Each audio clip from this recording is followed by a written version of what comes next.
A paz do Senhor, bom dia. Eu gostaria nessa manhã de compartilhar uma palavra que ontem o Senhor me deu a respeito da vida de pessoas, de irmãos, da nossa vida, da minha família, a de vocês.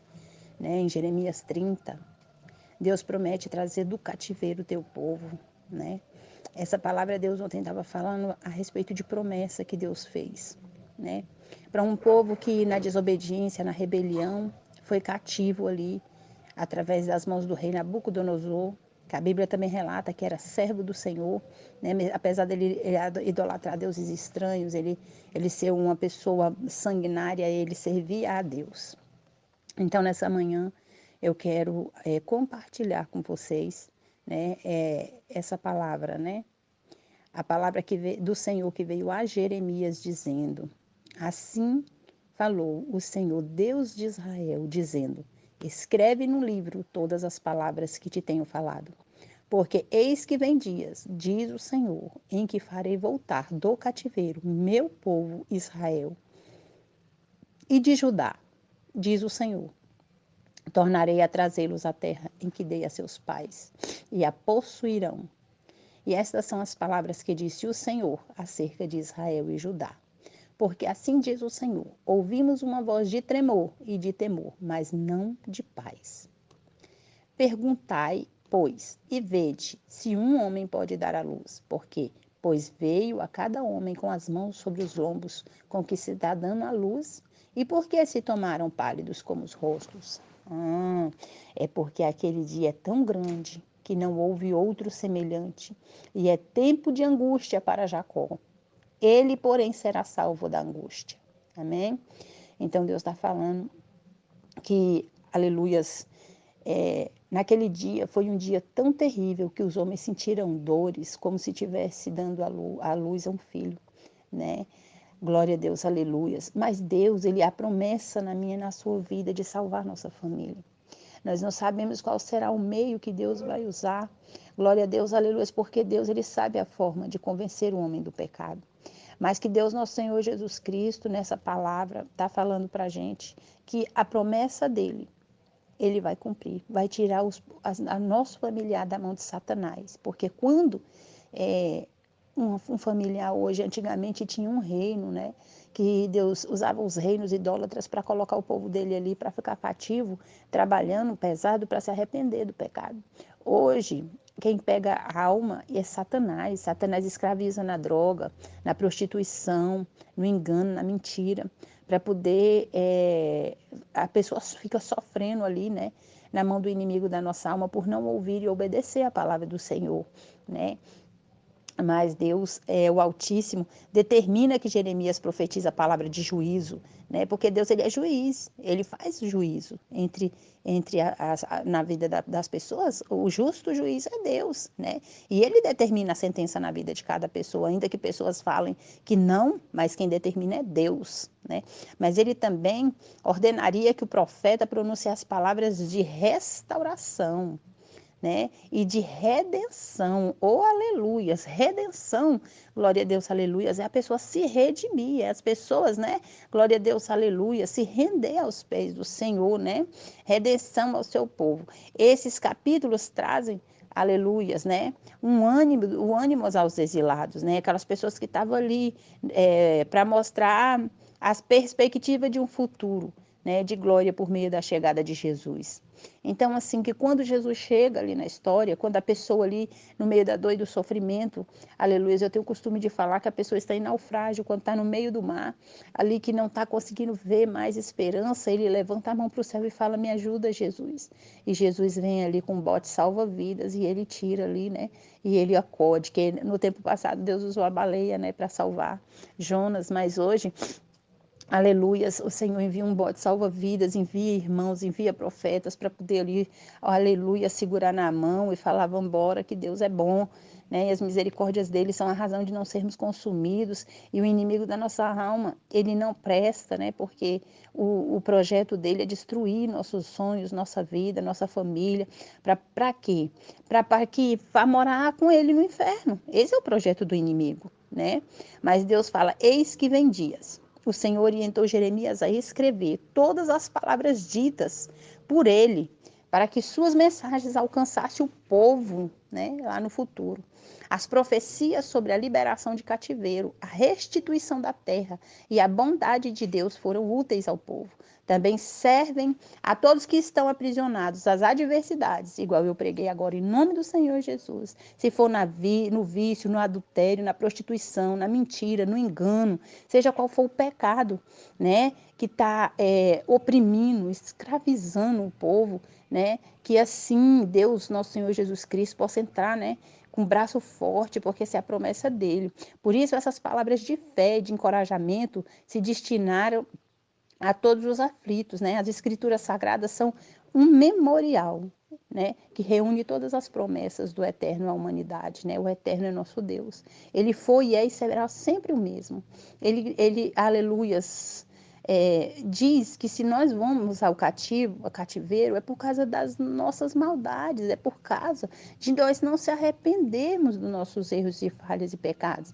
Deus não se agrada de que a gente venha, né, ficar preso em mágoa, tristeza, rancor, né, falta de perdão. O que Deus quer é que a gente aprenda a perdoar, porque todos os momentos nós precisamos de ser perdoados, né? Aleluias. E Deus, ele não fecha o olho, não, para quem está fazendo coisa errada, não, seja quem for, entendeu? E Deus, ele é juiz, ele não vai deixar um fazer mal e o outro não. E aí você vê, Davi foi um homem segundo o coração de Deus. E Deus não puniu Davi pelo ato que ele cometeu? Com certeza, Deus, ele é justo. Por isso que o nome dele é justo juiz, né? Aqui, o Altíssimo jamais fecha os olhos para os nossos pecados, pois ele não inocenta o culpado, também não condena o justo. Sua natureza perfeita não lhe permite fazer acepção de pessoas. Por isso, as consequências da rebeldia serão certas na vida de quem pecar contra ele, apenas de ser o povo escolhido. Israel transgrediu e se negou a lhe obedecer, por isso sofreu nas mensagens. Deus afirma que a nação está doente espiritualmente por causa do pecado. Né? Ela feriu a si mesma e provocou uma dor incurável ao abandonar a fé. A curar, né? A cura viria por meio do arrependimento genuíno. Aleluias. E do retorno à obediência, né? Ao mesmo minuto que nós voltamos atrás e nos arrependemos dos nossos erros, das nossas falhas, daquilo que nós estamos fazendo e transgredindo contra o Senhor, na mesma hora Deus vem e toma a gente pela mão e aí ele abençoa, porque Deus, ele não tem prazer em ver os filhos dele sofrendo. Por exemplo, quando nós colocamos um filho de castigo, será que nós nos alegramos em ver o nosso filho ali chorando, chorando, chorando? Nós nos alegramos, não. Mas nós sabemos que aquele período que ele está ali é para ele aprender a pensar e não cometer o mesmo erro. Né? Por quê? Porque existem pecados que não são para a morte, outros são. E se você não corrige, ele vai fazer outras coisas piores que podem levar ele a morrer e perder a salvação. Então a Bíblia diz assim que se nós, né, formos gratos a Deus até na correção, a hora que ele está nos corrigindo, a gente vai agradecer, né? Por quê? Porque Deus fala na Bíblia também, eu só corrijo os que amo. Se você está sendo corrigido, aleluias, por Deus, seja grato. Passe pelo processo de correção com gratidão, com alegria, se converta, como a palavra está falando aqui, se arrependa dos seus erros, porque é no momento em que nós nos arrependemos, é que Deus vê que nós estamos passando e Ele vem e nos cura. Ele nos abençoa, Ele nos liberta, Ele faz a vontade dEle na nossa vida, que é de nos fazer feliz. O projeto de Deus sempre foi ver o Criador vê a criatura feliz. Depois deixamos de ser criatura e ver o Criador fazendo os filhos felizes. Porque nós deixamos de ser criatura quando Jesus morreu para nos levar a Deus como filhos. Nós não somos mais criaturas, nós só éramos criaturas no tempo de Adão e Eva, que ele nos criou imagem e semelhança dele, para ser, aleluias, para poder possuir a terra e ser bem-aventurado. Mas hoje não, Jesus, através do sangue dele, que não tem sangue de homem, mas sangue de Deus, nós deixamos de ser criatura e passamos a ser filhos, porque Jesus, ele é filho de Deus. Ele veio através, aleluias, né, da vontade de Deus, né, gerado no ventre de uma mulher. Então nós não somos mais criaturas. Nós somos filhos, né? Todo aquele que é nascido de Cristo, é filho de Deus. Então, nós que participamos do corpo, do sangue de Cristo, nós temos que ter esse discernimento. E aqueles que ainda não participam, que venham se consertar, que venham diante de Deus, né? Se arrepender, se colocar na posição para poder deixar de ser criatura e passar a ser filho. Porque esse é o primeiro, aleluias, e o último, né? Não foi o primeiro foi ser criatura, mas foi o segundo plano, né? O plano de Deus para poder nos levar de volta para Ele. Ele precisou derramar o sangue dele próprio, que foi o sangue do Filho dele, para nos levar de volta para Ele, para provar o quanto era grande e continua sendo o amor de Deus por nós, né? Para mostrar para nós que não é só criação, é ser pai, é ser mãe, é ser família, é ser filho, né? Que é o projeto de Deus, sempre é o melhor para cada um de nós, né? Que nessa manhã, que nós venhamos receber essa palavra no nosso coração com alegria, né? Quantas famílias estão sendo dizimadas, desestruturadas, né? Acabadas, porque não tem o quê? Porque não está firmada na rocha, porque não está firmada na palavra do Senhor, porque não conhece Deus, porque aquele que conhece Deus, dele é conhecido, né? Porque a palavra do Senhor fala desde o início da Bíblia a respeito de família, a respeito de projetos de família. Quantas mulheres são orgulhosas, né? Qualquer coisa, quer ser a dona da casa, quer mandar no marido, quer brigar e xingar dentro de casa, né? Ainda se dizem cristãs, se dizem ainda filhas de Deus.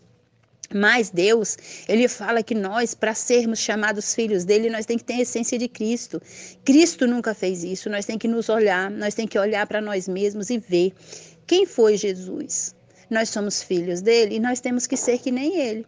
Como ele foi igual a Deus, né? Jesus, ele não deu mau testemunho em nenhum momento, porque ele sabia de quem ele era filho. Ele sabia que ele poderia envergonhar o nome de Deus, que era o pai dele, né?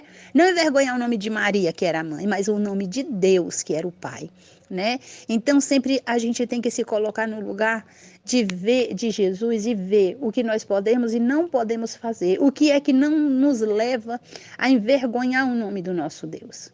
O que nos leva a fazer a vontade de Deus, né? Porque nós vamos sim, Deus fala que somente, aleluias, os santos, né, verão a Deus. Nós precisamos buscar a santidade. Nós precisamos sim. Nós não somos ainda libertos em tudo, mas todos os dias nós temos que buscar a libertação. Nós temos que buscar a ser pessoas puras, limpas, perfeitas, né? Para poder a gente entrar no céu, né? As pessoas acham que isso é impossível. Não. Tudo é possível ao que crê. A palavra do Senhor, ela tem o poder de nos moldar, de nos transformar, tá bom? Então, que nessa manhã, nós que temos casa, que temos filhos, os que têm esposa, os que têm marido, se coloque no lugar de Jesus. Se coloque no lugar do corpo e do sangue de Cristo. Será que Jesus faria isso? Né? Muitas vezes o orgulho está destruindo lares e famílias. Eu tenho evangelizado pessoas que já estavam indo pedir divórcio. Sabe, o divórcio não vem do Senhor. Na Bíblia diz que o divórcio ele é aceito. Mas sabe por que o divórcio foi aceito? Jesus disse aos discípulos, por causa da dureza do coração do homem. Porque o homem não soube perdoar e obrigou Moisés a criar essa lei. Essa lei não veio de Deus. Tá bom, irmãos? Como doutrinas das igrejas também não vêm de Deus. Doutrina vem do homem. A Bíblia também fala isso. A doutrina é criada por um homem para que haja ordem e decência dentro dos templos. Mas essa foi uma doutrina criada por Moisés, uma lei que Moisés criou, sabe para quê? Porque ele não via saída. Porque o povo estava obrigando ele, né, a fazer aquilo. Então Moisés se viu oprimido e ele criou essa lei, né, do divórcio, um documento em que legalizava o divórcio. Mas Deus, ele não se alegra com o divórcio, tá? No meio cristão, nós que servimos a Deus, a Cristo, nós conhecemos que Deus é Deus do impossível. Deus, ele abriu o mar. Deus fez tantas maravilhas no meio daquele povo e eles não poderiam orar uns pelos outros, mas todos nós sabemos também que aquele povo do deserto, nenhum deles alcançou a promessa de Deus. Todos eles morreram no deserto por causa do quê? Por causa disso mesmo, a palavra está dizendo, por causa da rebelião.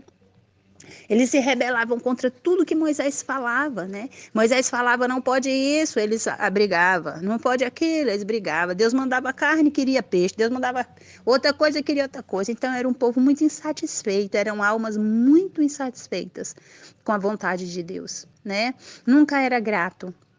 Que nós saibamos ser gratos a Deus, que nós saibamos ser mais alegres na presença do Senhor, porque nós ter a presença de Deus vale mais do que ter tudo na nossa vida, né? Porque se eu tiver um marido, ele não me leva para o céu, se eu tiver um carro, ele não me leva para o céu, se eu tiver uma casa, ela não me leva para o céu, mas a presença de Deus vai me levar e vai levar muitas outras pessoas também, através do meu testemunho de fé, de vida, né? E hoje, nessa manhã, eu estou mais feliz em falar do amor de Deus, porque mais uma família foi restituída para a glória de Deus, como essa palavra está dizendo. Hoje eu já tenho um testemunho, né, que tem uma família que foi restituída, o esposo, a esposa, né, se reconciliaram com Jesus, estão ceando e estão vivendo num lar cristão com o amor de Cristo.